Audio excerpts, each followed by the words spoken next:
Christmas cold one. Whoa, Coca-Cola. That's Santa's favorite drink. He drinks it every year. It's true. The Winter Warlock gave him a whole ass tub of it. He gave him a 24-pack of cans, and each year he says, "Enjoying that Coke?" And Santa says, "Yeah, crack." Yeah. Yes, thank you, Mr. Warlock, sir. And he goes, "Winter, please." And then when he's not looking, Santa pawns it off to the local flora and fauna, aka the polar bears. Yeah, he makes an elf drink it. Drink this! Here, come on, he's coming! I like Coke, Tingle. Yeah, you do. Drink up. Kids love soda. They're always asking on their Christmas lists, can I get a 24-pack of Coca-Cola for Christmas? And I say, well, I'll have to talk that up with the brand ambassadors. Winter, I don't ever see that on the list, though. Oh, you missed it now here. Yeah, you didn't check it twice. I'm pretty sure I did, but okay. He weighs down the sleigh with these, multiple packs of fucking Coke. It's like the sleigh's has a semi-truck hitch on the back for the big Coke haul. All the pallets and pallets of Coca-Cola. The non-magical Coca-Cola that won't fit in his bag. Oh, it's magic. It tastes delicious. Coca-Cola. You taste this and tell me it's not magic. He drops it down the chimney and it burns. It bursts and spins around on the carpet really fast.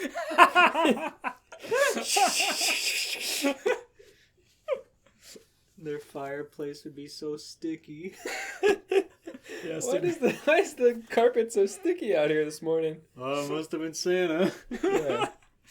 He has to make sure the fire's out. He just shakes a Coke can and pops it over the fire. I wish Santa wouldn't put out our chimney with Coke cans.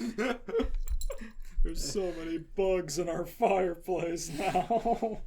Santa also must have gotten up in the middle of the night and microwaved some of that taco beef and not washed the container that the taco beef was in.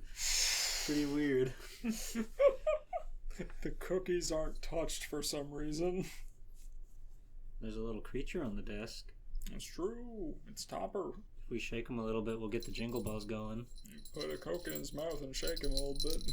It's just like Christmas. Yeah. Wow, the jingle bell carrier. What's that? Why are you here? You got 3 bountiful scrolls? I can't believe shit. it. Thank you for this delivery, Magnus. I mean, Santa. My cat Santa. Welcome to Crossing the Line, a fan fiction podcast where we read, critique, and review. Never mind. Merry Christmas. Merry Christmas. Merry Christmas. I lost the beat once and it never came back. It's okay. It's okay. As usual, for our holiday episode, we'll be reading the stories that we write. Because we're better than you. Better than the vague internet depths. I can't wait to see what the funny Kringles wrote and gave us via a cat. That's true. That's like Topper's best friend. Bottomer. Yeah. We'll roll with it. I can only suggest asking for fan fiction from Santa. He writes such great stuff. That's true. He has so much time to write it. Did he write the Bible? He could have. That's what Jesus asked for Christmas. Yeah, he's King James. I want a collection of my dad's favorite stories. And then, you'll never guess, he turned the water into fucking wine. And Jim Carrey was there. Retroactively adding the Grinch to the Bible canon? No, to Bruce Almighty. Oh. I like it better that the Grinch is in the... He put a Dr. Seuss book in the fucking Bible. Trying to verbally describe it. Seuss 2610. And then the Grinch betrayed Jesus for 12 cupcakes. There was this green man living on a mountain. Boy, was he fucking green. and stinky and stingy. Everybody at the North Pole liked Coca-Cola a lot, but the Grinch Who preferred Pepsi did not. God, what a shallow thing to write a story about. He's Like, why is this in the Bible? not even What's Coke? He ain't fucking reading it. It's a blank book. He's just making it up. The words only appear to me because I'm magic. Where was I? Oh yeah, the Grinch really liked Pepsi. The Grinch really did not like those shallow-nosed, tiny, insignificant Whoville creatures. He knew every Who down in Whoville was not Christian and They- thus did not celebrate Christmas. Remember this. Take The it Grinch with did you. not like this off-brand RC Cola they drank called Coca-Cola. The Grinch knew in his heart of hearts that RC Cola was the best and is the true successor to the cola name. Holy fuck. That rocks, dude. Absolutely. After all, it was the cola that his local convenience store carried. How could it not be the correct one? And this is all a Christ algorithm. If you have to search for your special cola, then clearly that's the winner there. If it's only in select areas, only the chosen few are allowed to savor its magnificent taste. The Whoville exclusive Coke. The Mountain Dew Who Hash. The Mountain Who. Ah! That's a Okay, that's enough. No more cola. No more sodas in Whoville. We got this is the weirdest one yet. This is why we don't work together when we write our stories. Like, you know, it'd be real funny if fucking the Grinch. If the really Grinch opened a big can of Coke and downed it instantly. If the reason they were against the Grinch is because he liked a different drink. Different soft drink. They all spread rumors about him in town. He slams an RC Cola and then crushes the can in his hand and throws it on the Well. ground. I like RC Cola. Oh, man. Merry Christmas. Their do hash and their cola. Alright, I love that one. Do. Their cola's so carbonated. The fizz, the fizz, the fizz. Put it in the fridge. It's ice cold outside. What a waste. Max! Max has like one of those carrier dog things around his neck with a can of RC. God. Well, this is Christmas. I like Christmas. We like Christmas. This is like our 5th Christmas episode, I think. Oh, wow. Who can remember all of the Christmas stories they've written? Let's see here. First year, I wrote the XJ9 Fortnite story. Sheldon's Christmas Wish. Oh yeah, the home intruder saga. Of your many home intrusion stories. Saga. It's funny. It is funny. Oh goodness. I can only remember my Halloween, Valentine's, and summer stories. So everything but. Yeah. You wrote. Oh wait, I remember the Home Alone one. Oh wait, that was Steven's. Maybe. No, Which is the one that's it was yours. yours because you're the one that wrote the line. He did the Grinch smile, but upside down.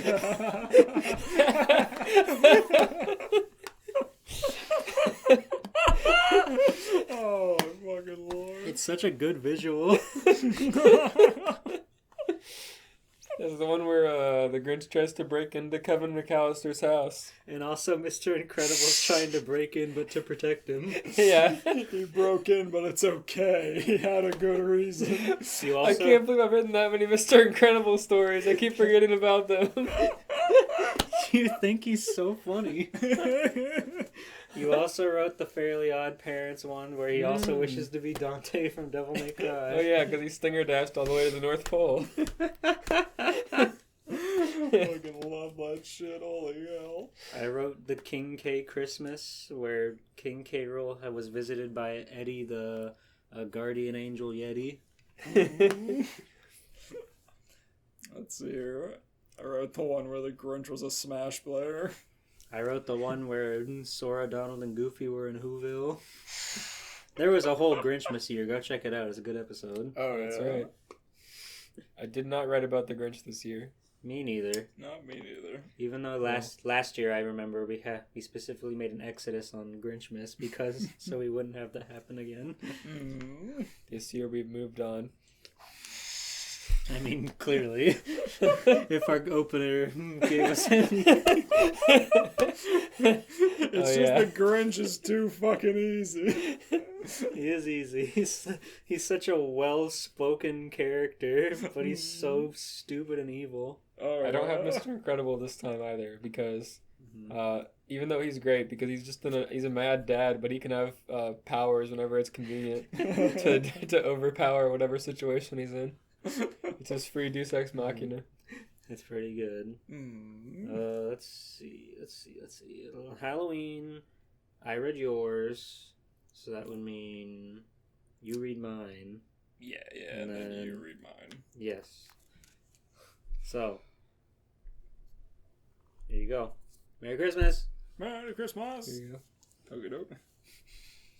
Yeah, hold on to that. This is a good one. All right. Probably. I'm excited. The future was looking bleak for Greg Universe. It was already Christmas Eve, and he still had not yet managed to come up with a good gift idea for his longtime friend Pearl. Oh no. Normally, this wouldn't have been an issue, since he could always just attach his name to whatever gift his son Steven had given her. I knew you were going to say that as soon as he said normally this wouldn't be an issue. I was like, yeah. It's the parent thing to do. But now that his son was off to find himself, Greg was up the creek without a paddle.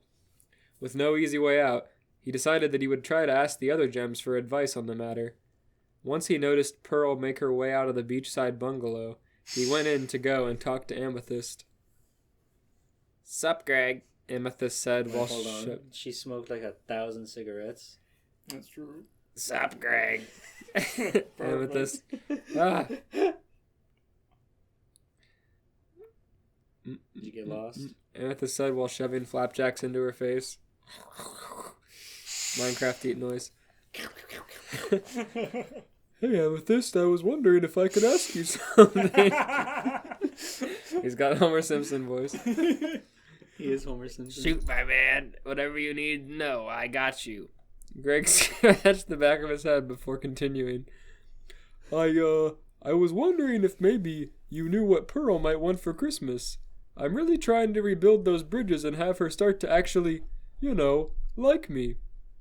Amethyst looked the man up and down while taking a swig from the bottle of maple syrup. She licked her lips and let out a loud belch. Oh, that would be such a wet belch. Yuck. A wet, oily belch. Mucus. You're having trouble with that big guy. Yeah. My phone's too big. You can't hang. "Yeah, man, I'm not sure if you want to do that," she began. "Pearl is a really serious gem, and the things she wants might not be something you can handle." Greg got flustered, thinking that he somehow wasn't cool or with it anymore. "Hey, don't say that," he started. "I can hang just fine. I'm sure whatever she'd like is something I can do for her. You guys know I'm still loaded after all." Amethyst laughed and even let out a snort. "Oh, it's not about the money, man." Was that your snort? Yeah. A syrup snort. "Well then, what is it? Does she want to be taken somewhere? With the warp pad, I'm sure she could go just about anywhere. More like she wants to take you somewhere, dude. Me? Where's that? To Pound Town, baby! She'd never outright say it, but she would love to get tangled up and play with that rod, put you to work. She's totally into that kind of stuff, know what I mean? I thought you said alt-right. Alright. She's totally into that alt-right stuff. She's never alt-right, however. In this one instance. Mr. Universe trailed off, having the PG burned out of his mind, having the thoughts now stuck in his head. I think about it. I'll think about it. Thanks for your help, Amethyst. I'll see you later. The hero without a hairline made his escape from the house, only to find himself running into Garnet, unmoving like a rock. She helped the man up on his feet without a word. Oh, he literally ran into her. Yeah, like a cartoon. Mm-hmm. Oh, hi, Garnet, Greg stated. I Merry forget about your Greg Christmas, voice Eve literally to you. every time you go away from it. Good morning, Greg. Is there something that I can help with?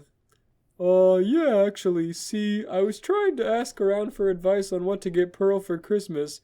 Do you think maybe you can do that future looky thingy and see if I give her something that will really wow her? For you, Greg.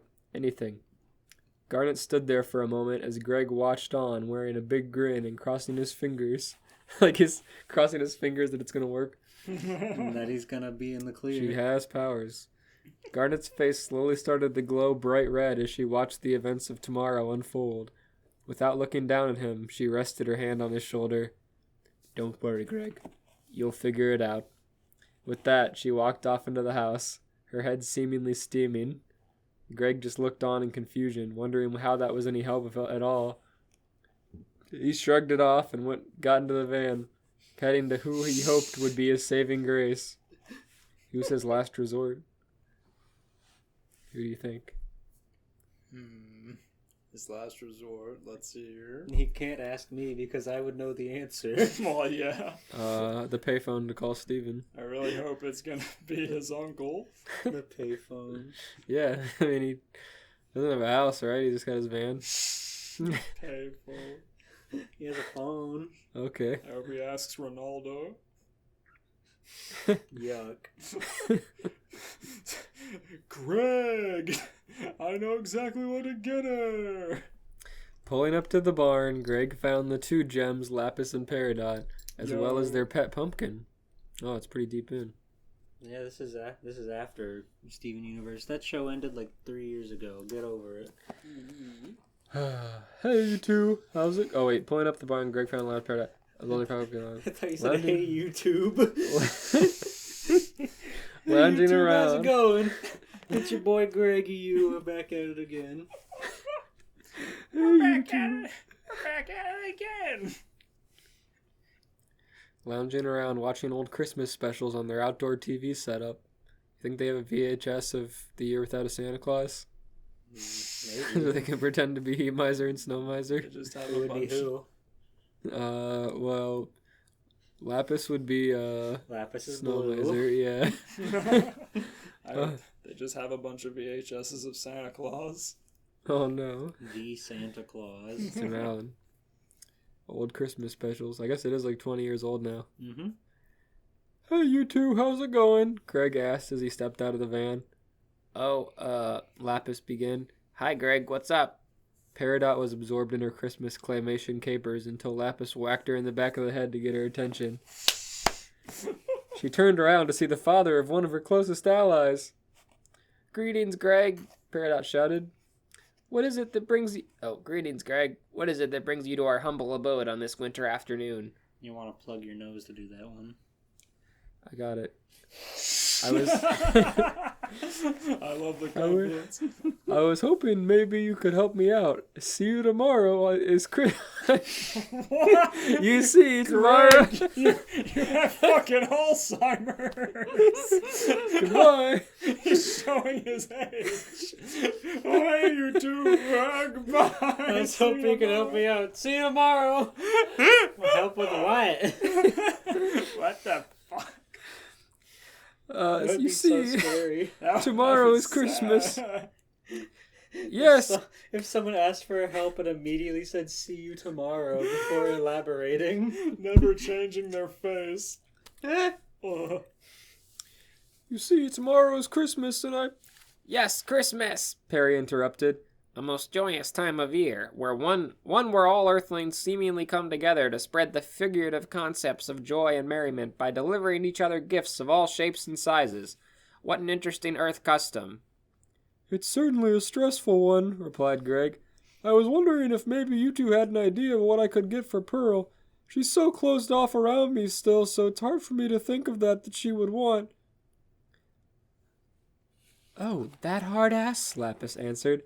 The only thing that she needs right now is to get off. She's always so stiff. Really needs to learn how to let loose and unwind. What a very astute assertion. Peridot spoke while slapping Lapis's ass. Yeah, let's fucking go. You would know a thing or two about that, wouldn't you? Making her sound like Bentley. Oh, yeah. I'm gonna slap her ass, Sly. Just watch me. Press the circle button to slap her ass. I can get away with it because I'm crippled. Ask me to do literally anything, Sly. I can get away with it. Fucking do it. Dare me. They don't know. It's just my legs that don't work. Dare me, Sly. Dare me. Come on. Do it. Dare me. Now. I don't know, Bentley. Calm down, Bentley. I know it's been a while, but you have to calm Sly, I think we need to talk about Bentley. The Murray thinks we need to be more careful around Bentley. Bentley's gonna get us canceled, Sly. What are you two talking about over there? Nothing, Bentley. Just leg stuff. Oh, yeah. Your legs. You want us to do? Oh, never mind. Good cover, Bentley. I mean Murray.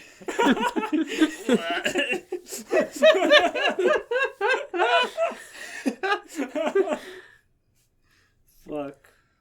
Lapis blushed at the strike before turning towards Peridot and looking down at the mischievous green creature who looked back up with a smug expression on her face. Yeah, I do, replied the blue gem.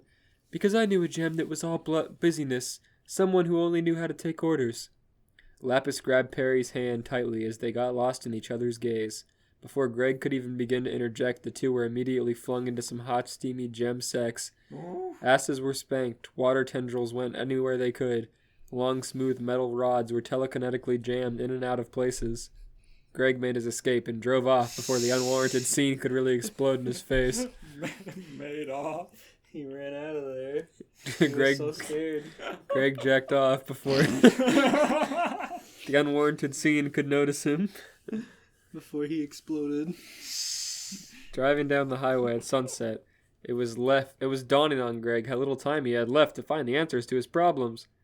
He pulled up to the terraced houses on the block and knocked on the door of one of them. Connie Maheswaran answered the door after a moment, wearing a Christmas sweater covered with drawings of light and presents. Maheswaran. Maheswaran?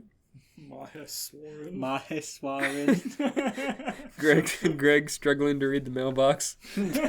Maheswar. Mayahi. Oh, hey, Mrs. Mahisworn. Hey, Mr. Universe, Connie said. Mahi. Merry Christmas. What are you doing here? Greg patted the girl on her ass. I mean head. It's nice to see you too, Connie. I was hoping you could help me out with something tonight. Oh, of course. Come on in. Come in. The excited girl led her guest into her house, up the stairs and into her bedroom. Oh, no. Greg sat down on the bed before beginning. So I've been asking everyone what they think Pearl would want as a Christmas gift. So far, everything that people have said was just weird. It's been a very weird day today, Connie. The holidays can be tough, replied Connie. Sometimes you don't even know what to do for someone, even if you really care about them. Turning those feelings you have into tangible gift can seem almost impossible sometimes. Yes, exactly, Greg announced. That's exactly how I feel. Like, how do I show you that you are actually important to me? Connie sat down on the bed next to Greg. Feelings are weird. They often don't make much sense. But sometimes you just have to roll with things and take a leap. She put her hand on his and continued. I've been feeling kind of lonely lately, so I've been thinking about these things a lot. How to get someone's attention. How to show them that you really do care for them. Greg pondered on these words for a moment, before it finally clicked. He stood up and patted Connie on the head. Thanks for the pep talk, Connie. I finally figured it out. I'll see you later, and Merry Christmas. Greg bolted out of the room as Connie reached out. But wait, I wanted to... Oh, he's gone. She laid down on her bed to contemplate the peculiar thoughts that she was having about the father of her best friend. Meanwhile, Mr. Universe clicked in his seatbelt and drove off into the night. The next morning came, and the crystal gems along with Greg were sitting around the living room unwrapping presents. Greg approached Pearl with a long, thin box. Oh, It's no. really funny no. to me that they do this without Steven. Yeah. Greg invites himself. Greg took his room. He's taking his place. After they put all It's my that room effort into now. building a whole new room. Merry Christmas, Pearl. I hope you like it. She blushed a bit, holding the box in her hands. Carefully, she pulled back the tape on the corners as to not crinkle any of the nice paper. She was a bit confused at first as she unsheathed the beast. In her hands was a brand new fishing pole. She looked up at Greg as Greg spoke up. Well, I know you needed a chance to unwind and really let loose with a rod, and I thought, how are you going to do that if you don't have your own? I hope you like it. Amethyst was trying her best to hold in the chuckle. Garnet was too entranced by the gas station branded truck that Greg got her to notice. The gas... Oh, like a little toy truck. Yeah, like the Hess trucks. Yeah. He went to the gas station and said, Garnet would like that. The Hess truck's here. I get it every year. Time for you to start your own tradition, Garnet. Oh my god. Collecting the Hess truck. Is Pearl? Hess even a thing anymore? We certainly don't have any here that I know of. I've not seen one in my travels of the country, so... I think there's a Wawa truck. Yeah. Pearl looked at the rod in her hands before smiling. Thank you, Greg. I'll be sure to treasure this. Greg grinned the biggest grin he could grin. He finally proved himself. He's finally building the connection that he's been looking for the better part of 2 decades. It was truly the greatest Christmas without his son that he possibly have had. The end. Fucking love it. Oh my god, one of the, like off the top recommended stories are by Big Boy. Whoa. Hell yeah, let's go. Garnet versus Tyrone. Tyrone. Yeah, that sounds about right. Thank you, Big Boy. Thank you. Holy shit. Oh my god. Okay. Tyrone. Yeah, those descriptions are something else. What'd you think? I loved it. I rated Greg smacking fucking Pearl over the head with an ugly stick. Why would he do that? It's the name of a fishing pole. No, the ugly why would stick. he do that?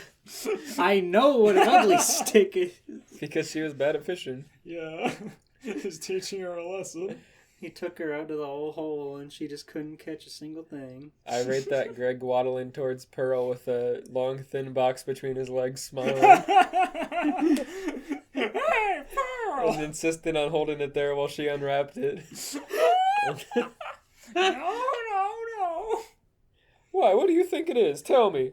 What are you laughing at?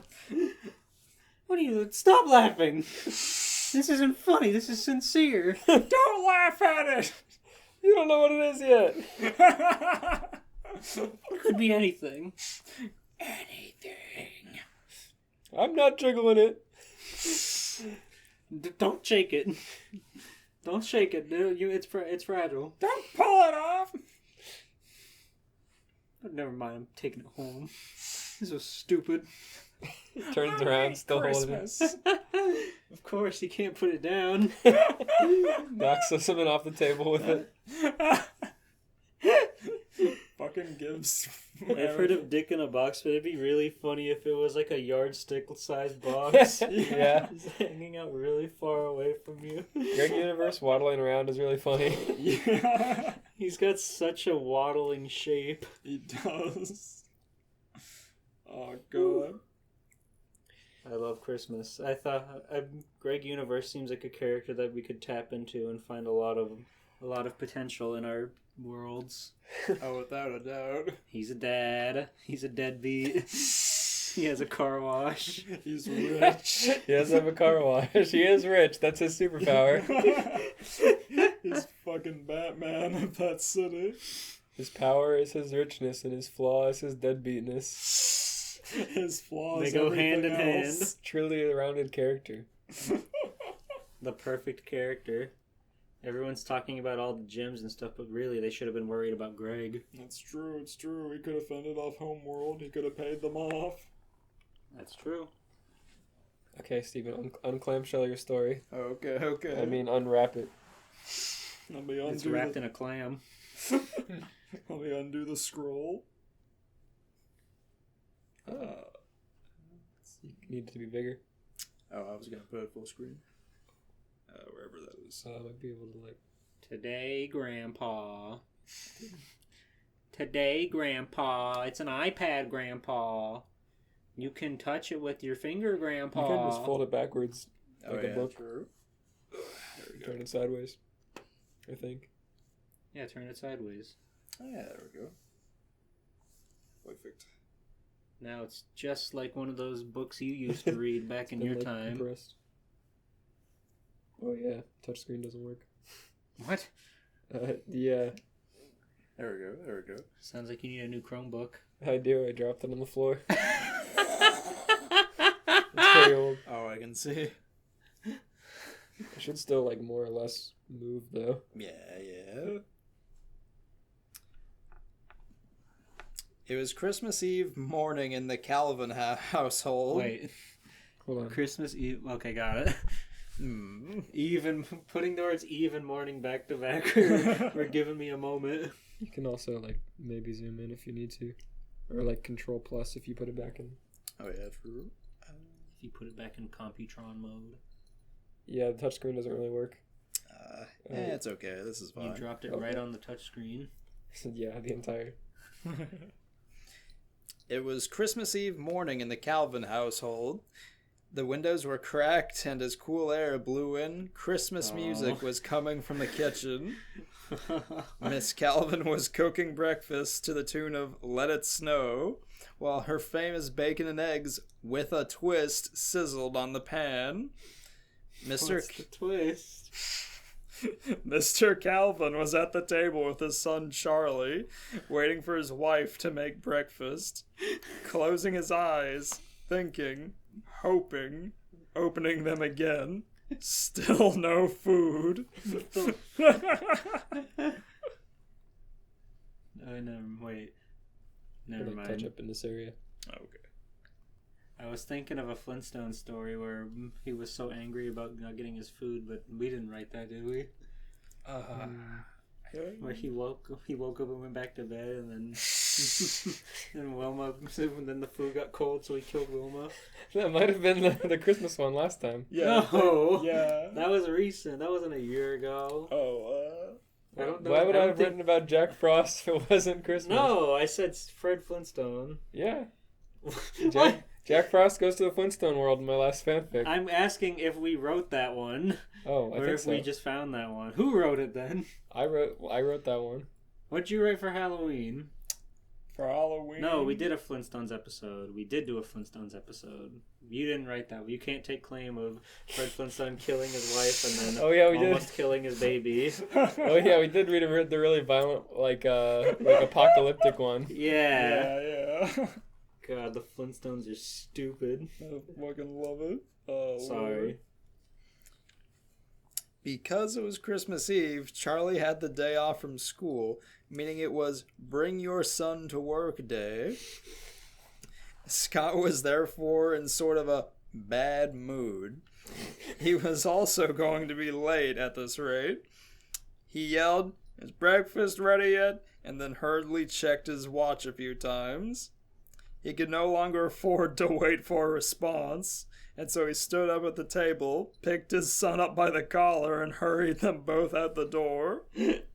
They quickly piled into Scott's giant Cadillac SUV. He fiddled with the knobs to get the seat heaters going, then drove to the nearest Dunkin' Donuts. This is like the Santa Claus mixed with Big Daddy. The drive-through line was incredibly long.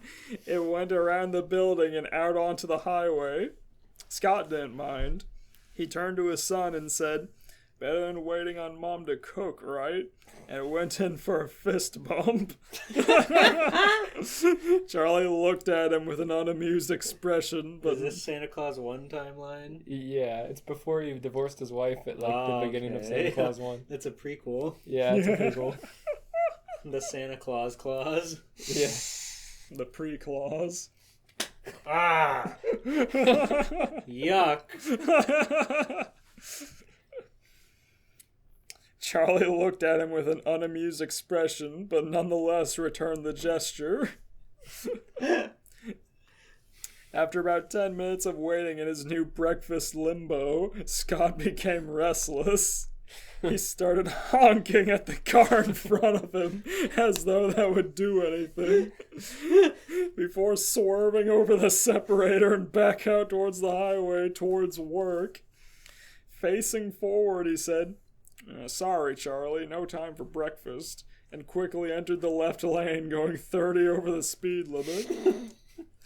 Oh, fuck. God, he's so dangerous. He's a business guy. He's in a rush.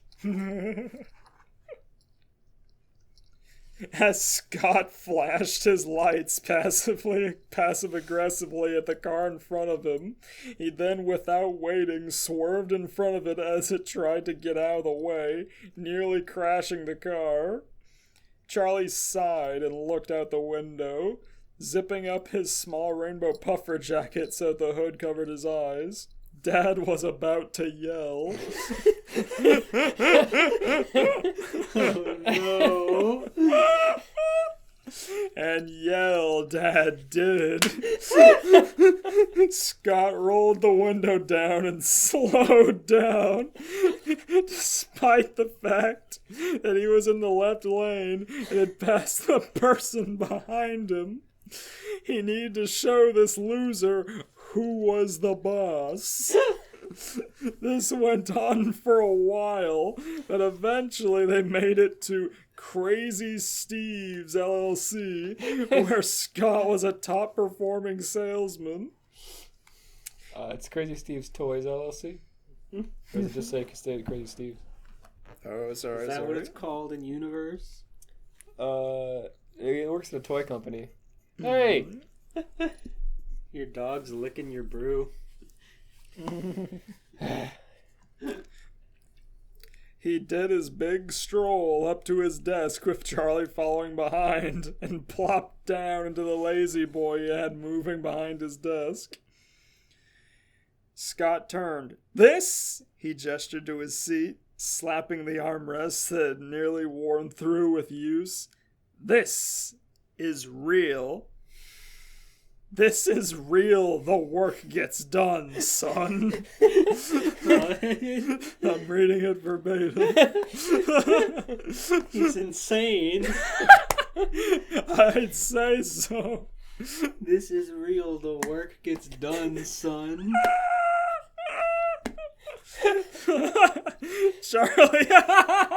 Charlie started to say, "Don't you mean this is where the real work gets?" But Scott's secretary had appeared with a cup of coffee and a cup of hot chocolate for Charlie. He thought of everything. You idiot-proofed your story. I love it. Holy shit. Scott's head snapped in her direction as though a Pavlovian response had triggered in his brain. "Hey!" She cringed. "Yes, Mr. Calvin?" This is my son, Charlie. Charlie, this is Rebecca. She knows. She brought you hot chocolate. It's Heather. Mr. Scott got a big shit-eating grin on his face. She's my work girlfriend here at the office, which means she's my bitch. Just then the phone rang.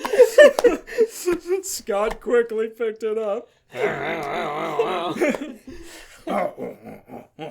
Hello, Crazy Steve's Toys, LLC. Scott speaking. Somber Town. No more toy makers to the king? He can't do this. That's our biggest market. No!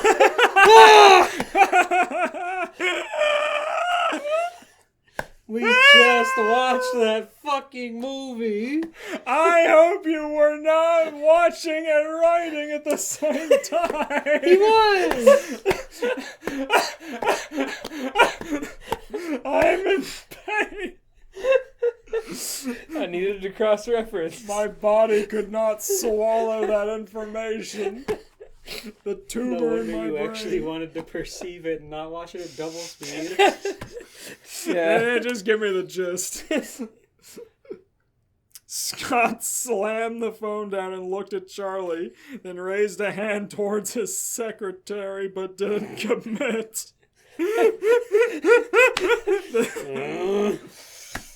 Then looked out the window. Charlie, we're going on a little class field trip. Red Pekka, cancel all my meetings. Her name is Rebecca. Red Pekka. Yeah. That's what I was laughing so hard at work about. You're a bastard. I love it. You own your own business. Red Pekka.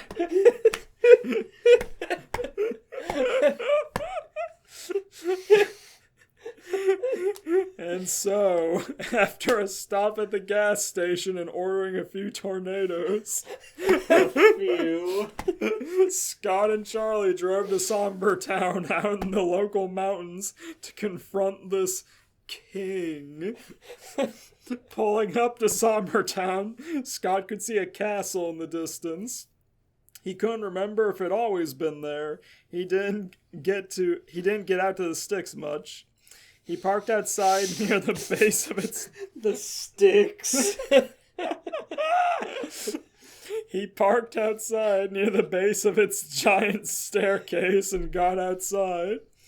Looking up at the stairs and then to Charlie, Scott said, "Gotta get our steps in, eh, Charlie?" And then went in for another fist bump. Fist bumps weren't even a thing yet, Tim.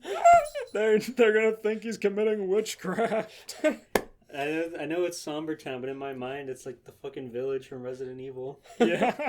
And they're going into Castle Dimitrescu. They're gonna get fucked to oblivion for Christmas. It's true, he's not gonna be able to pronounce her name. Lady Let me demaskew. Lady Demetrius. Let's see here. Even though his joke was painfully unfunny, Charlie returned the gesture again because he knew it would be less trouble. Charlie has barely said a word, and the only word he has, he got cut off. Yeah. Being like 5 years old and in a big puffer jacket, this actually would be a bit of a task for Charlie, but he knew his dad wasn't going to help, so he got back to work. Got to climbing. Scott quickly jogged ahead and up the stairs. See you at the top, Charlie. He's such a good dad. Charlie's like 4. He's like waddling, trying to lift his leg up high enough to reach the next step. In his snowsuit. Yeah. No wonder he has that troubled arc in Santa Claus 2. No wonder he doesn't want to be Santa Claus. Yeah. God, we have to watch the rest of the Santa Clauses. We do. Off Scott went to meet his fate. Once at the top of the stairs, Scott wrestled with the door. He wasn't sure if a castle was more of a house or building situation, but figured that if this thing had some sort of medieval lock, it would stop him. The door flung right open to reveal a large hall and a small pudgy man dancing and singing about how it was a difficult responsibility, something, I'm the king. Scott rolled his eyes and said, "Oh, typical liberal," out loud to himself. This caused the small man to turn swiftly. "And who might you be?" The small man had a big voice. Scott stuck out his hand and smiled.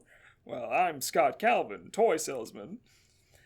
The man looked up at the 6-foot fuck and said, "Well, I'm Burgermeister Meisterburger, and you are in my castle, Scott Calvin. And toys are illegal, immoral, unlawful." Scott considered this. "Well, I always back my boys in blue, but that law sounds stupid, so I won't be following it." So matter of fact. Scott reached into his bag to try and make his case with a toy. He started hitting the colorful plastic device. "Pop it! Twist it! Hit it!" Burgermeister freaked out, putting his hands on his ears. Guards! He's got a weapon!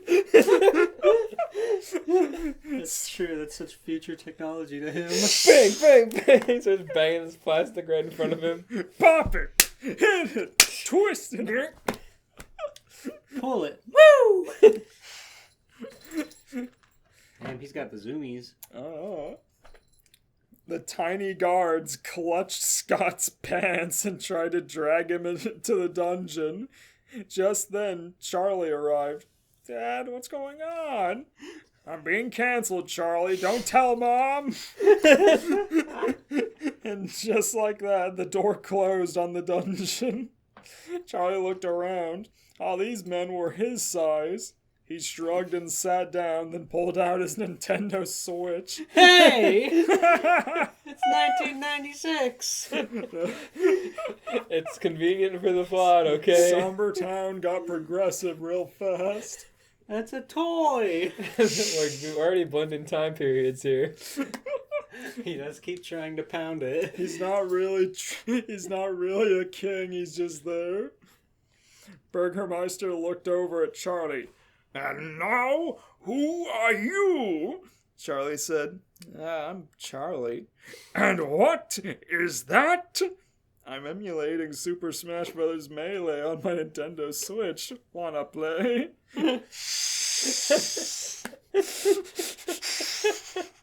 What could he possibly say to that? Burgermeister said, "Oh, Super Smash Brothers, my favorite.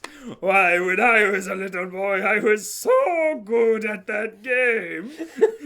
Charlie said, "Wanna play?" Meanwhile, in the dungeon across from Scott sat a frail man who appeared to be dying. His body withered to the bones, his eyes sunken into his skull, his hair frazzled thin and greased back, his hands small and calloused, his skin pale as milk, his lips dry and cracked. Scott lit a cigarette and blew the smoke in the man's face, saying, What are you in for? "Hey, bud, what are you in for?" Too easy. I was imprisoned for not working hard enough. Scott said, "Oh, well, I'll tell you, maybe this king fella has the right idea. Now, that's a law that deserves to be respected. Toys illegal? Bah, I'll go talk to him. Maybe get us some decent food." Scott got up and kicked the little claymation door off its lock. You Shit! have such a abnormal obsession with the working class. Like the past 3 stories you've read have all had like weird references. It's because the characters are the dads. And you only write dads. I fucking love that. Holy shit. That's his motivation to get out of jail, not his fucking son doing God knows what. Scott just nods his head, smoking. Yeah, whatever you said. I gotta get out of here, get some food. Running All a we had were those tornadoes. Those tornadoes aren't sitting well, man. son's running a set with some fat German dude. Their tiny claymation toilets wouldn't be able to hold him. Yeah. His stomach would make a noise like. Oh.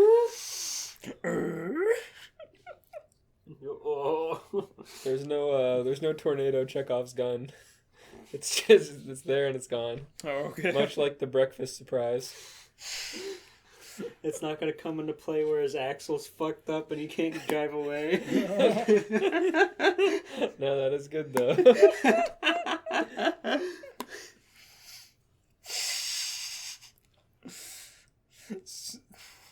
Yeah, go Scott got up and kicked the little claymation door off of its lock, pushed the guards down on the floor like a school bully, and headed upstairs. Just imagine the most like smug, nonchalant, like. Yeah. Scott opened the door back to the foyer. All right, Mr. Burger Dicer, I'm about ready to head home. Release me. I've had enough. This isn't funny anymore. He Let me go. completely forgot why he came here. Yeah. Burger and Charlie were sitting on the floor with Pro controllers. What is that? How are you sliding around? It's called wave dashing, Burger Man.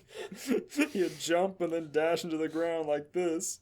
Charlie slid around rapidly as Luigi, who went. Burgermeister stood up and spiked the controller into the ground. No! Charlie, hey! That's cheating! You cannot exploit the game mechanics like that! Fuck. If it's in the He's game. a sore loser. I imagine the fucking, 2 frames of him being in the air and throwing the controller. I would love to see that in a Smash Rage compilation. The claymation Burgermeister spiking his controller really hard. Yeah. Oh my god.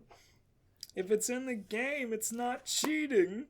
Oh, you're going straight to the fucking dunce! Scott jogged up and picked up Charlie by the hood of his jacket. What? Scott jogged up and picked up Charlie by the hood of his jacket. Okay. No. Time to go home, Charlie. Leave Burger Dicer to Rage and Losers bracket. God damn. Together they bounded out the doors and down the stairs, closing the door behind them. Through the muffled door, 6 words could be heard throughout the Christmas air. Money match! Money match! You cheated! The end.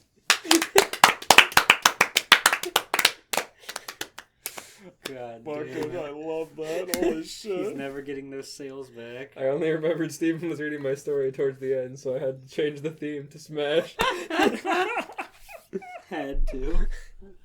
Oh, my fucking lord. I give that story 6 feet of Tim Allen out of 6. I give that story.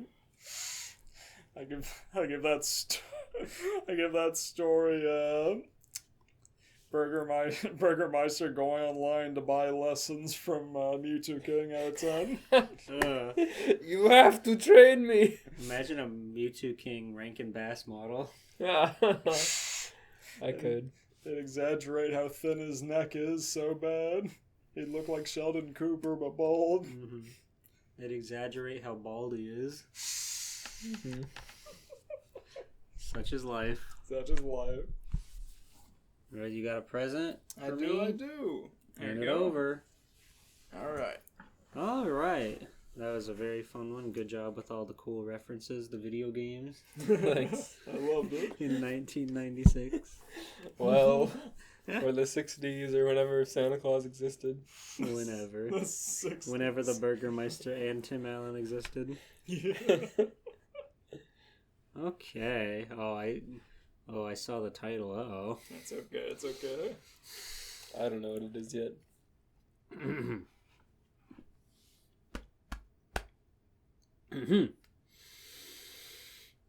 It was the afternoon of Christmas Eve, and every house on the block was alit with various festive decorations strewn about, including one rather large gold statue with its fist held angrily in the air. Everybody in Robotnik's fortress was busy in the Oh, kitchen no. prepping, baking, and plating Christmas cookies, or as they were called in that household, Robotnik's cookies. Oh, this is actually harkening back to one of Steven's non-island story. Oh, it'll be an island, I'm sure. Is the one story where he goes like trick-or-treating or whatever. It's not an island. And the one before that where they go into the TV. Oh, yeah. They go to there's the one where he takes Nami to Applebee's, but it's they were on the ship for one frame, so Mm-hmm. And then he wifed her up and went trick-or-treating later. yeah. The big lad sat in his squeaking recliner chair, adorned in his Santa hat, tidy whities, boots, and nothing else. He balanced the plate of sugar cookies he was working with on his stomach like a TV tray, getting crumbs all over the floor and himself as he feasted. You can say like a TV tray, but in what way?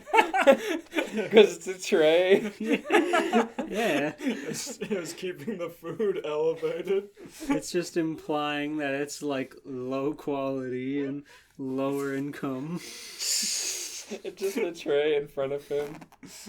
His stomach is just that protrusive that he can just put the tray on it. What an evilicious day. Squeak, squeak, squeak, squeak. This Robotnikmus is going to be legendary. The chode sowed, spitting foodstuff as he bellowed too damned loud. Robotnik looked down at his now empty plate, flipping it around to check if it was really cleared of cookies. His face turned red as he grabbed the big Salvation Army bell he kept jammed in the chair cushion. The jolly juvenile swung the bell frantically.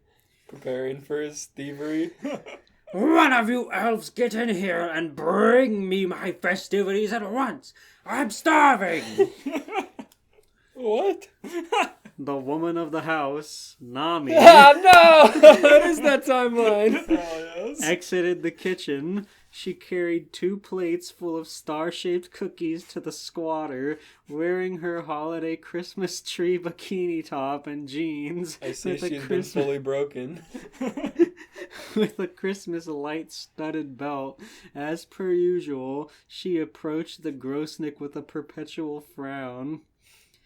Yeah, here's your damned cookies, you... She stopped as she noticed the nest of mouth food accumulated on the carpet. What the fuck, man? Have you just been spitting this shit on the floor? We've been baking for 7 hours! She screamed, making Robotnik wince and sink back into his seat. He's embarrassed. Never fear, my dear Nami. I'll have this mess sorted immediately. That's not the point at all. He panicked. Nami stared daggers at him before setting the plates down on the coffee table and turning to leave. Robotnik tried to smack her on the ass and missed. God damn. He's like this. He's like, Oh, This is so much already. he's made such a mess of himself and the world around him. Just then, the doorbell rang. Who dares interrupt me when I'm being jolly? Robotnik shrieked, heave-hoing out of his recliner and stomping over to the door. Making Nami cringe as she continued to walk out of the room, screaming. Ugh. He yanked the door open to reveal another badnik of his, Coconuts, deformed as though he was half melted. Boss, I got big news for ya. Coconut began. Coconuts, how dare you intrude on my holiday celebration? I'll rebuild you into a fucking loofah and wipe my ass with it, you. He stumbled a bit, lightheaded, having gotten up from his chair too fast. It's like you're really mastering your craft with these Robotnik pudges around his house. He's watched every Robotnik YouTube poop on the platform. Elias, I shit you not. There's a video on YouTube called 5 Hours of Long John Baldry's Robotnik. It is every Robotnik scene from that show. I have seen it twice on loop. I have his lines down. You're a maniac. You've AI coded your own brain. You don't watch real content. Robotnik's real to me. It's like Smarter Every Day, but he's just learning about Robotnik. Puts it on to put him to sleep. When I wake up, My I'll be- ASMR. I love when he goes in my ear. Your binaural beats. you have to start making shit like that, Steven. Just make a channel like Brown Electrons where you just put out Robotnik content quietly for so long. That would be really funny. But boss, I'm back from that mission in the center of the planet you sent me on. And look at what I've got. Coconuts reached into his chest compartment, searching for something while Robotnik regained his composure. All right then, you dunspot. What do you have to report? The monkey mech retracted his hand, pulling out what appeared to be a golden ring. He handed it to his fiendish leader. What is this? I sent you to the center of Mobius to collect raw material for my next trap for Sonic, not to go jewelry shopping. Coconuts cowered, stuttering. Dr. Robotnik, I saw what that thing could do. You just gotta... Silence! You're wasting my valuable Robotnikmas time. I'm demoting you to Crumb Monkey 3rd class. Now go and sweep the cookie crud under the chair so Nami can't see it. Why is he demanding him be lazy? He doesn't know how to clean. He's never done a chore in Just his life. get rid of it. I don't want to see I know. She Under the yelled chair. at me. He's so fucking smart. The big and tall shopper grabbed Coconuts by his head bulb and chucked him inside, making many crashing noises he would later blame the badnik for. Robotnik marched back to his chair and sunk back into his dent, the furniture slouching, trying to support the slouchnik. Nami came back out in a hurry. "What the hell are you screaming in here for?" The doctor flinched, but that Robotnik was so sly and so slick. He thought up a lie, and he thought it up quick. He's always screaming. That's just how he talks. Coconuts just delivered to me my Robotnikmas gift to you, my dear Nami. The old fucker Claus lied. He offered the ring to her. The navigator turned babysitter took the ring, looking it over and observing it glisten in the red and green lights. "Wow, this is actually pretty nice," she admitted, before slipping the ring onto her finger. Robotnik went from staring at a pair of 44 G-cups to staring at the dining room table as Nami suddenly vanished. She just as suddenly reappeared, having taken the ring back off of her finger to observe it some more. Kind of a tight fit. Robotnik pogged and leaped from his chair, shoving Nami over and causing her to fall through the coffee table. He nabbed the ring as it fell in the air. Ah! Eureka! This ring must be some type of ancient cloaking device. Why, with this artifact, I could terrorize all of Mobius. The fucknick went to his room and changed into his red feety pajamas, returning with the ring in tow. Is that the Lord of the Rings ring? I think so. Scratch! Grounder! You're coming with me tonight to deliver Robotnik Must Cheer to every house in Mobius and collect the tradition while I'm gone. Do nothing. Goodbye. The bots scurried after their dictator while Nami lay in the shambles of the coffee table in the Family Guy pose. Oh. The 3 holiday goons floated up to the first house on Virginia Island. The Egomatic hovercraft touched down behind what appeared to be a disheveled trailer. Virginia. The perfect starting place for incognito holiday cheer. Virginia. Virginia. Robotnik stomped up to what resembled a front door, trying to peek through the dirty window before taking notice that an old car parked nearby. Listen here, dimbots. I order you two to siphon the gas from that vehicle while I make my rounds. You can keep it in the specialized gas bags Nami procured from Publix. The dumpy claws commanded, handing the pair a handful of crumpled up Ziploc bags from his pocket. Specialized gas bags? Some Ziplocs. That's what I was just thinking, grocery bags. Yeah, me too. Robotnik punted up the plastic door a few times before taking out the gold ring and putting it on, causing his finger to instantly grow purple. He could hear a lot of shuffling from outside the nut shack, catching the sound of a weird voice moving closer to his position. Coming. I'm coming. After about 5 minutes, the door handle jostled back and forth as though whoever was opening it had forgotten which way to turn it. When the entrance did finally give way, there stood in the doorway some dumpy dude in a tight striped sweater, glasses, and a Santa hat. Hello? Is anybody out there? It called.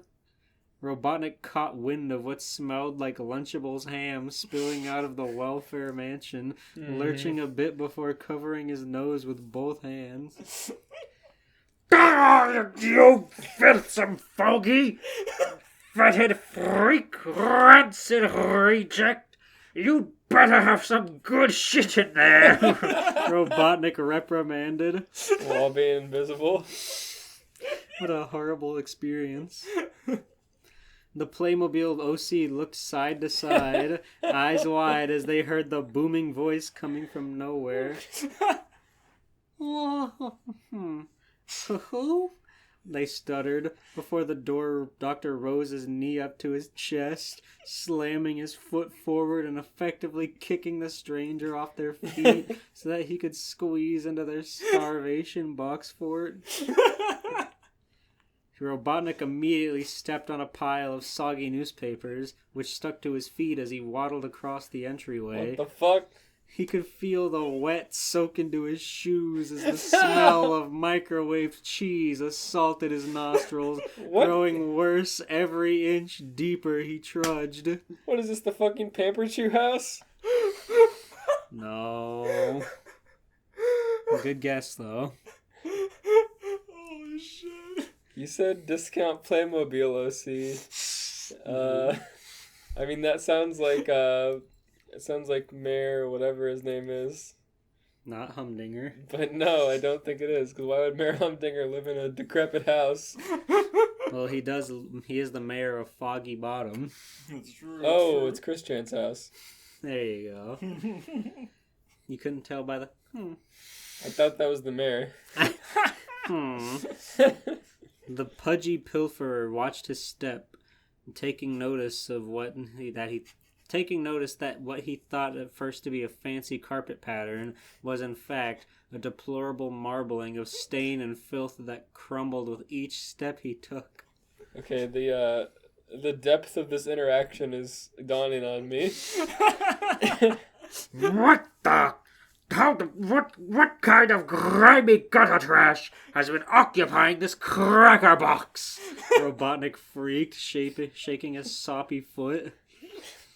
The delusional doctor kept himself moving forward, hoping whatever he could steal from this crack den would be worth the trouble. He's gonna have a bad time in there. Get out, Robotnik. You gotta escape. You gotta escape. After stepping carefully over a few dead plants on the floor, he came across a much larger room, or at least it would be larger had it not been converted into a labyrinth of junk drawer nonsense. Robotnik did his best to maneuver around and find something to take. He knocked over a vase full of pennies and rubber bands, proceeded to bump over a lampshade with a piece of cardboard under it. Having been converted into a makeshift bowl for inkless pens, it had a label in shitty black paint that read, "For later." Robotnik grimaced and wondered what the fuck someone could possibly do with one empty pen, let alone what looked like 14 years of Bics with different logos from different eras. The madhouse. Oh, my fucking stomach. Oh. Wondering what the fuck someone could do with one empty pen and a label that says "For later" that you couldn't just use the pen for. This is such undecipherable information. I need to drink some water. I can't. I'm suffering. Oh my god. Holy fuck, Steven. You're a real card. I had like 3 different ideas, and I didn't settle on one until noon. So you just said, "Hey, Robotnik Claus Christmas, Christian." What if Robotnik had the one ring, but what would he use it for? To go to Christian's house. is the I'll most immediately lose the ring in the rubble. After he shoved Nami over.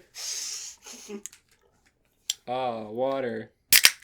A cold one, a Christmas cold one. It's a Christmas miracle. Christmas Coke. Say ginger. Water. Sweet, syrupy water. I like the Good and Gather brand. Yeah, agreed. The doctor stumbled his foot onto one of every few open spots of the mud flap of a carpet. In his haste to get some breathing room, his eye came across an enormous wheelbarrow in the corner of the space. It was full of dirty Solo cups and pizza boxes. This too had a note on it that read, "Son, please don't put pizza boxes in here. They can't recycle those. Love you." They reused notepaper that had the year 2008 written on the back of it. Robotnik tried to look and see if there was anything of any substance in the wheelbarrow, but didn't dare to get any closer or touch the shit. God, this is such an elaborate concept, but it's so good. It's evil. Like, what if somebody trying to rob Christian selfishly? What the fuck would they accomplish? What would they find? There's a PS3 in there somewhere. And an iToy. It's not going to look like it works when it's painted like Crayola crayons. But it's painted to look like Pikachu. He took 2 steps in and immediately stepped in a puddle. He chose to go forward foolishly. He's so determined to steal something of value.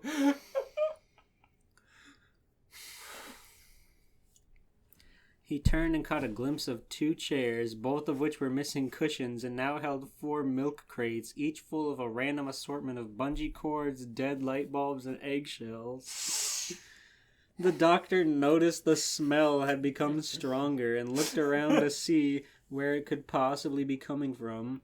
he spied a pair of boxer briefs on the floor, and out of curiosity, followed the sight to see a 5-foot pile of laundry. What was once white was now yellow and orange and other incorrect colors. Robotnik's eyes traveled the pile in terror before noticing something poking out from under the clothing. Using a broomstick that was, of course, missing the actual broom part, he pushed over the pile, revealing that the bottom layer was glued to the floor by a big-ass fucking Tupperware of what was once Tostitos nacho cheese dip, but was now a rancid green plasma that held onto the floor like vines and shot mold spores at it as it was disturbed. Plasma? Oh, God!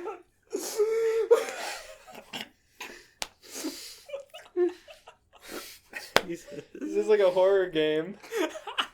Each new corner is so frightening. There's gotta be like Itch.io, Chris Chan, Slender Man style gameplay out there. Oh my god, if somebody hasn't made that already, it's genius. Find 8 pages in his cluttered ass. Yeah. It would take so long. It's the perfect padding. For the first time in his life, Robotnik became lucid and gagged into his hand.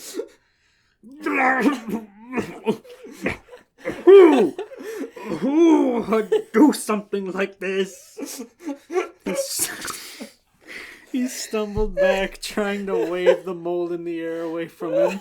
He suddenly felt a piercing pain in the heel of his foot, causing him to scream in agony and fall over, breathing in the mildew air. He's playing that Christian IO game right now.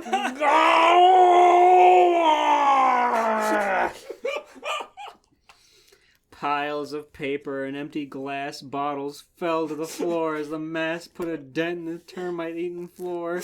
He looked down to see what he had stepped on. In the spot he had stepped was a bundle of old forks tied together with a bunch of rubber bands, which had been shoved lengthwise into the carpet to plug up a hole in the floor. Robotnik was fucking flabbergasted that such a phenomenon could even exist. He had been through so much in his many years as Morbius's tormentor, and even he would not think to create such a bastardized floor patch. Oh my god. The doctor cracked his knees as he got up and began to limp into another room. Why won't he give up the ghost? He's been through a lot. He needs to get something. He's got the sunk cost fallacy. Avoiding the grease trap of McDonald's wrappers that stood in his way, he came to a door which had a sign that read, "You are now entering Quickville. Yay!" Robotic paid no mind to the gibberish and opened the door, the knob twisting off into his hand as the bubble gum used to fasten it gave way and glued the metal to his glove. The doctor's face went pink with rage as he waved his arm around to fling off the gum knob. His permanent shit is affected. But he ended up knocking over a pile of what looked like PS3 video game boxes. They fell like dominoes, leading his eyes to the rest of the room. There were pictures of Sonic everywhere, along with what could only be described as the disturbing scrawlings of a mindless cult. They depicted a Sonic that was yellow. Yeah, he's got a Sonic character. I forgot. Depicted a Sonic that was yellow and had red cheeks, and seemed to feature a follower that wore a very familiar striped sweater and a strange idol of the yellow Sonic strung around his neck. Robotnik backed away from whatever the fuck that was, taking notice of some kind of balloon on the floor. It resembled a cartoon woman with poorly shaped limbs and a gaping mouth. Oh no, the sex doll. His eyes widened at the sight of the mysterious brown solidified gunk seeping from that mouth came to his attention. Robotnik turned and got out of that fucking room so fucking fast, man. There is no Christmas here. I don't think there ever was, he said aloud. God has abandoned this place, he said. Just before he could get to the door he entered through, a shadowy figure caught his eye. Oh no! You Robot- can't write about her. It's cursed. Robotnik froze with fear as the terrifying frame of an old woman stood towering over him. Her eyes were like glass, never truly looking at him, but clearly at attention. She looked as though her soul had left her, and she was just there waiting for its return. Her mouth stood open as though she was ready to day something. But the sound never came. Robotnik experienced the existential fear of death in that moment, a feeling he had seldom ever felt, induced from another person. Tears ran down his face as he screamed. Scratch! Oh no! Asking for help? Get me out of this toxic dump and away from this wretched wraith, please! The badniks stumbled into the trailer, their bags of gas in tow. The two were going to ask what was wrong before the sight of the dead-eyed ghoul and the smell of sweaty sponge foam hit them all at once, causing them to hyperventilate. They quick dropped the bags and grabbed hold of the traumatized doctor, dragging him out of the house. On their way out, Grounder's treads accidentally caught hold of an extension cord and ran from the hallway and into the bathroom. The now open wire sparked as the three managed to scramble into the Egg-O-Matic and fly off. Merry Christmas, the end. No!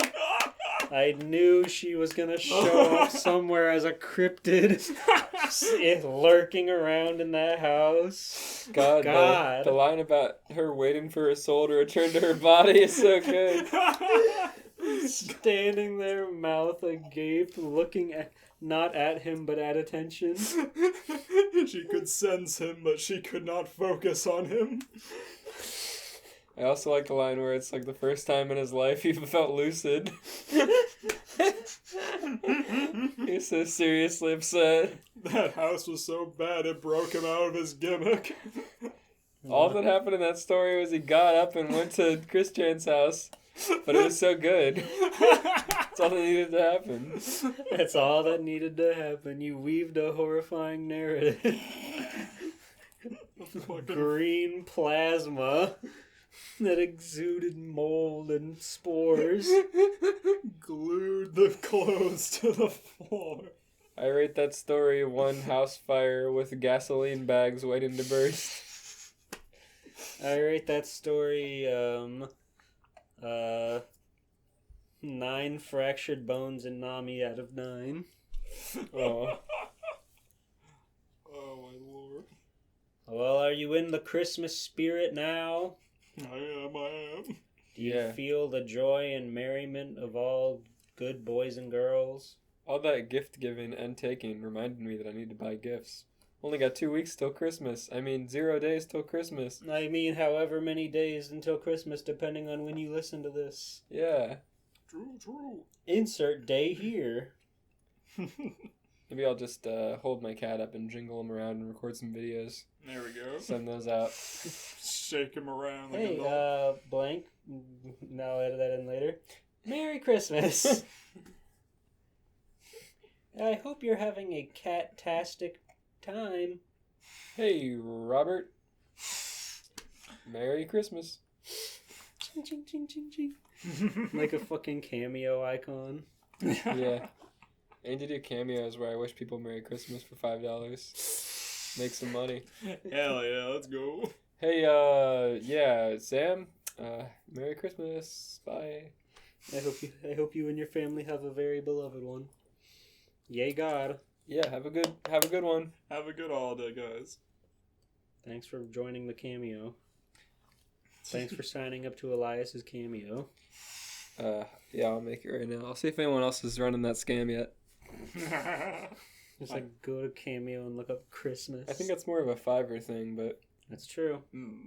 Yeah, you probably have to be like a legitimately verifiable person to be on Cameo. What the fuck? looks like Blippi's on Cameo. Cameo Oh, Kids. Holy shit. You can get Blippi. was that Snoop Dogg in Cameo Kids? Can they exploit kids like this? I guess so. There's Santa Claus for only $25. Wow. Wow, Oh my $25. God. Are you fucking kidding me? That's awful. Fucking yuck, man. Why is Snoop Dogg in Kids? He's in Musicians. Oh, I thought that was all Cameo Kids. And Snoop Dogg was there. Dennis Rodman. You know, Badlands Chugs is on there. No, that's true. Let me search for Jeff Dunham. I'm sure I'll get some good stuff. I want to hear Merry Christmas from Peanut. My name Jeff. He's not on here? He's got to be on here. Why do you think he's in need of money? Yes. Or in want, perhaps? It's true. I can hear your cat breathing. Jeffrey Dunham? No, he's not on here. Yeah, I think Dunham would have brought it up. What the heck? Dunham. Dunham.com. He's touring still. He's been touring for a long time. He's coming here. Wow. Oh shit. How much are tickets to Jeff Dunham? Merry Christmas. He's coming here in February. $100 each. Holy fuck. Damn. Damn, I guess he doesn't need money. Yeah, if people are shilling out $100 ticket That's crazy. to go see your boy Jeff. What would the audience of that show look like, I wonder? All people older than us. That's good. I'm glad I'm not there. But I would go, but if somebody gave me the ticket, I would go. But, Nah, I feel that. Oh, $100 is $100. I would go if nobody knew I was there. Nobody could find out. What if you went there and you found someone there? I would say, I don't know you. You don't know me. Goodbye. You would see one of our friends and you just have a knowing glare that never to speak of it ever. Oh, yeah, absolutely. Just look at each other and just look back. I'd locked my secret within their eyes. You're both wearing your Jeff Dunham t-shirts and hugging your peanut dolls. I'd take a picture of him really quick. Hey! Hey! No, please! Come back! Peanuts trapped in the Jeff Dunham store. Hey! Hey! Peanuts trapped in the canceled store. Hang No! on. I'm gonna look up Jeff Dunham puppets. No, come on. Come on. Puppets for sale. Let's see what comes up. Amazon. Amazon. Hell yeah. 2-day delivery. Oh, I'm not shit. looking that up. That's gonna ruin my Amazon recommendations for I don't sure. use it. It's fine. Okay. Well, there's a hat that says Jeff Dunham's crew. It said like "Why so serious" or something. Jeff Dunham Ahmed Silence but BUTT Deadly Hot Sauce. Oh my fucking Buy God. some. It's only $16. An talking Ahmed bobblehead. Animatronic talking peanut toy. A Jeff Dunham Walter t-shirt that says "Shut the hell up" on it with Walter folding his arms and like vector art. I'd get that one. Holy shit. It's $30. Oh no. Ooh, and then inspired by similar searches, here's a shirt. It's got 2 fists coming at you. It says, "Don't mistake this fake smile in professional body language. I'd punch you in the throat if I knew I wouldn't lose my job." God damn. Here's another one that says, "My favorite people call me brother." Okay. Why did those come up with Jeff Dunham? Oh, and there's a Minecraft wolf shirt. There's this shirt with. God, that shirt looks so scary. It's like peanut made out of neon lights. Oh, yeah. And it just says peanut on it. Well, I searched cancel culture t-shirts on Redbubble. Okay, what'd you find?